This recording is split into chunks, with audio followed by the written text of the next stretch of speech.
In today's video, I'm going to show you how I get my surfaces really smooth, ready for fine detail work with gesso.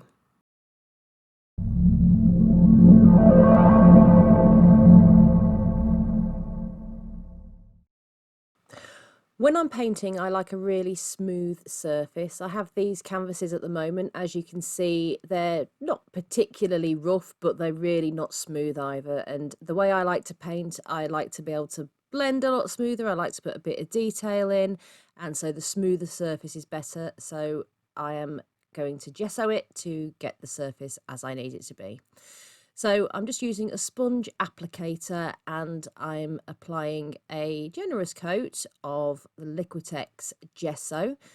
I'm working from side to side, forward and back. I just want to make sure that my application of this gesso is as smooth as I can get it, and completely covering my canvas. I don't want any gaps or anything. It doesn't matter if those are a couple of bumps here and there, because I am going to sand in between layers to help create the smooth look that I need.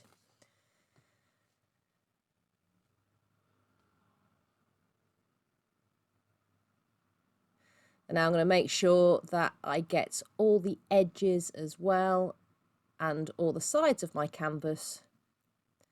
Make sure they're all well covered. I have that layer of gesso as well, because I do paint the sides of my canvases.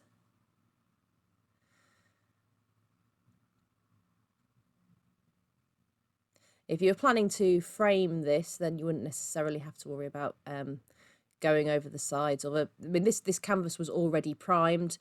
I just need it to be smoother, so that's the reason that I'm gessoing this and going over it again. So let's say if I was going to frame it and it wasn't going to be seen, because it was going to be in a frame, I wouldn't really be bothering so much with the sides. But as I like to keep my canvases so I can hang them straight away, I'm just going over those edges, and then where the paint has, or the gesso has gone over those edges onto the front, I'm just smoothing over again. Then you need to make sure that your layer is completely dry. It needs to be absolutely, not just touch dry, it needs to be completely dry. Now, for the purposes of this video, I am speeding it along with my hairdryer because I don't have the patience to wait. But as long as it is completely dry between your layers before you carry on to the next step.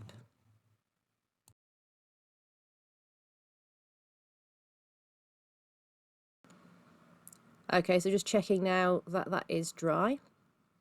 I'm going to wait for it to cool down as well.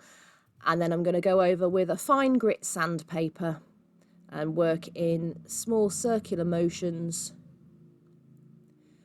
all the way across the surface of that canvas to smooth out any of the bumps that were created by the gesso, because as I say, I'm wanting, my goal is a nice smooth surface. I'm just using a drafting brush just to get rid of any of the extra dust.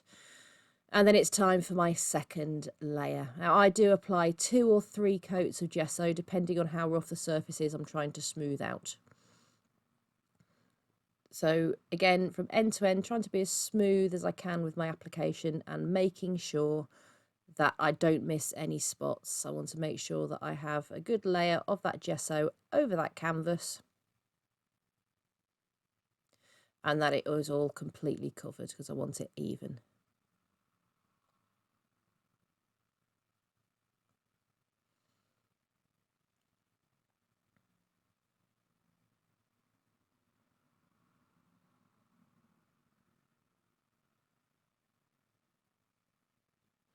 And again, back over those edges.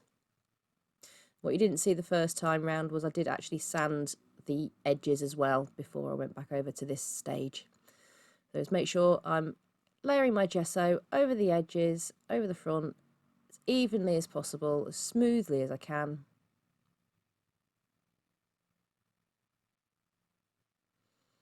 And then where it's just gone over the front, I'm just making sure that's all smooth back down again, because I don't want a ridge.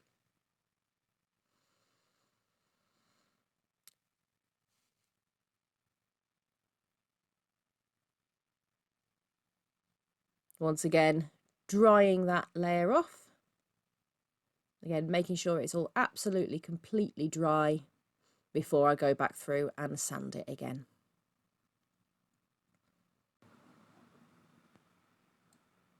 So here we go again with that fine grit sandpaper. It's about a 200 and something grit, 280 is it? About 280 grit sandpaper.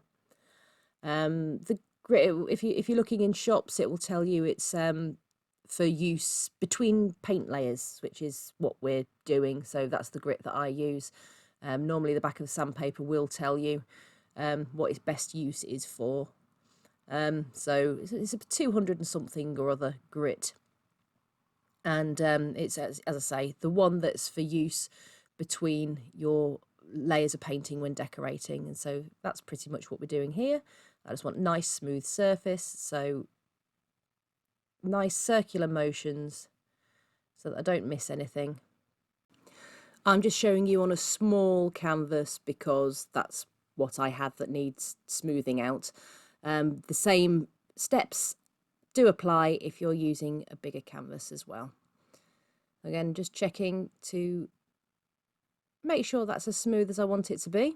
As you can see from the camera angles there, it's a lot smoother than it was at the very beginning. So that should be just about fine for how I paint.